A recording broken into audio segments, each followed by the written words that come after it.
បងប្អូនទាំងអស់គ្នាឥឡូវគឺខ្ញុំនាំបងប្អូនមកមើលដើមប៉ែនណាបងប្អូនបន្ទាប់ពីមេឃភ្លៀងមកមេធំហ៎បងប្អូនឥឡូវគឺក្តាប់វានេះបងប្អូននេះឥឡូវគឺវាជ្រុះឡើងពេញដើមហ្មងណាបងប្អូននិយាយទៅពេញក្រោមដើមវាហ្មងណានិយាយទៅគឺវាអត់កាន់ហ៎បងប្អូនដោយសារតែភ្លៀងខ្លាំងពេកអញ្ចឹងណាឥឡូវគឺវាជ្រុះបងប្អូននេះនិយាយទៅជ្រុះឡើងពេញក្រោមដើមវាហ្មងណាបងប្អូនហើយនេះសិតតែក្តាប់វានេះបងប្អូននឹងឃើញទេបងប្អូនស្រាប់ក្តាប់វានឹងឯងហើយជ្រុះឡើងពេញក្រោមដើមហ្មងណាបងប្អូនដោយសារភ្លៀងខ្លាំងពេកយោបងប្អូនឲ្យស្ដាយមែនតើហ្មងណាបងប្អូនដល់ពេលវាជ្រុះចឹងណាយើងស្ដាយអញ្ចឹងណាបងប្អូននេះឲ្យសិតតែក្តាប់វាបងប្អូននេះល្អណាបងប្អូននេះក្តាប់វាល្អដល់ពេលភ្លៀងខ្លាំងពេកទៅគឺវាជ្រុះអញ្ចឹងណាបងប្អូននេះនិយាយទៅដើមហ្នឹងគឺវាអាខ្លះវានៅកាន់អាខ្លះវាអត់កាន់អញ្ចឹងវាជ្រុះអញ្ចឹងណាបងប្អូនហើយស្ដាយមែនតើហ្មងណាបងប្អូនមើលទៅនេះ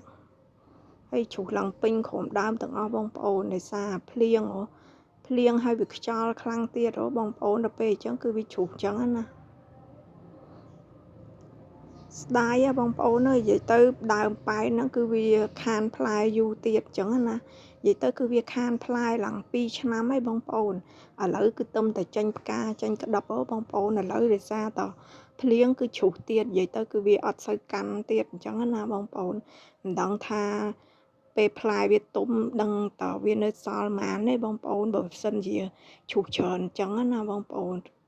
មើលទៅប្រហែលជាមិនសូវសល់ច្រើនទេបងប្អូនអើយមើលទៅនិយាយទៅគឺវាជ្រុះច្រើនមែនតើហ្មងបងប្អូនសិតតែក្តាប់វានិយាយទៅពេញក្រោមដើមទាំងអស់ហ្មងណាបងប្អូនស្ដាយបងប្អូនអើយនិយាយទៅ